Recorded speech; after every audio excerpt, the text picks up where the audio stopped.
നിങ്ങൾക്കൊക്കെ ഇഷ്ടമുള്ള ആ മാങ്ങാച്ചാറിൻ്റെ റെസിപ്പി തന്നെയാണ് കേട്ടോ. നമ്മൾ എല്ലാ വർഷവും കുറച്ച് കൂടുതൽ ക്വാണ്ടിറ്റിയിൽ മാങ്ങാച്ചാർ ഇട്ട് വയ്ക്കാറില്ലേ? അപ്പോൾ ഈ വർഷവും ഞാനിതാ മാങ്ങാച്ചാർ ഇട്ട് വയ്ക്കുകയാണ്. അപ്പോൾ നിങ്ങളെയും കൂടെ കാണിച്ചു തരാവേ.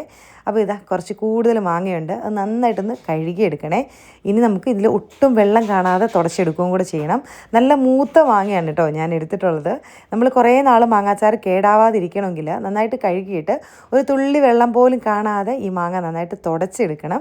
എന്നിട്ട് ചെറിയ പീസുകളായിട്ട് കട്ട് ചെയ്തെടുക്കാം. നമ്മൾ അരിയുന്ന കത്തിയിലോ കട്ടിംഗ് ബോർഡിലോ ഒന്നും വെള്ളം കാണരുത് കേട്ടോ, നമ്മുടെ കയ്യിലും ഒന്നും.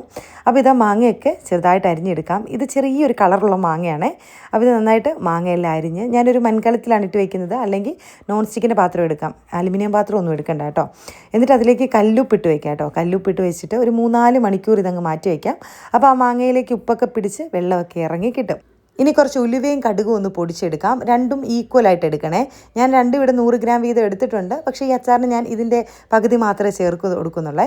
അപ്പോൾ ഇതാ നന്നായിട്ട് വറുത്ത് ഒന്ന് പൊടിച്ചെടുക്കാം. ഫൈൻ പൗഡർ ആവണ്ട കേട്ടോ.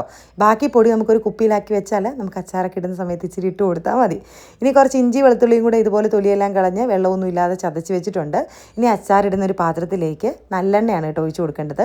ഉലുവയും കടുകും ഇട്ട് പൊട്ടിച്ച് ഇഞ്ചി വെളുത്തുള്ളി പേസ്റ്റും പച്ചമുളക് കറിവേപ്പില ഇത്രയും ഇട്ട് നന്നായിട്ട് വാടി വന്നതിന് ശേഷം മുളക് പൊടി ചേർത്ത് കൊടുക്കാം. കാശ്മീരി ചില്ലി മുളക് പൊടി ആകുമ്പോൾ നല്ല കളറും കൊഴുപ്പും ഒക്കെ കിട്ടുവേ. കുറച്ച് മഞ്ഞൾപ്പൊടി ഇട്ട് കൊടുത്തിട്ടുണ്ട്. പിന്നെ അതിലേക്ക് ഉലുവയും കടുകും പൊടിച്ചെടുത്തത്, കായപ്പൊടി ഇത്രയും ചേർത്ത് വിനാഗിരി കൂടി ചേർത്ത് കൊടുക്കാം. ഒരു 300 മില്ലി വിനാഗിരി ചേർത്ത് കൊടുത്തിട്ടുണ്ട്. ഇനി മാങ്ങ വെള്ളത്തോട് കൂടി അങ്ങ് ഒഴിച്ചു കൊടുത്ത് നന്നായിട്ട് ഇളക്കിയെടുക്കണം.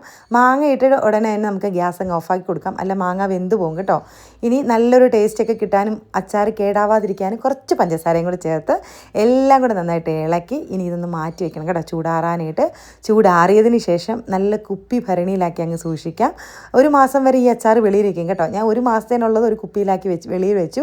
ബാക്കി അച്ചാർ വേറെ ബോട്ടിലാക്കി ഫ്രിഡ്ജിലേക്ക് സൂക്ഷിക്കുകയാണ് ചെയ്തത്.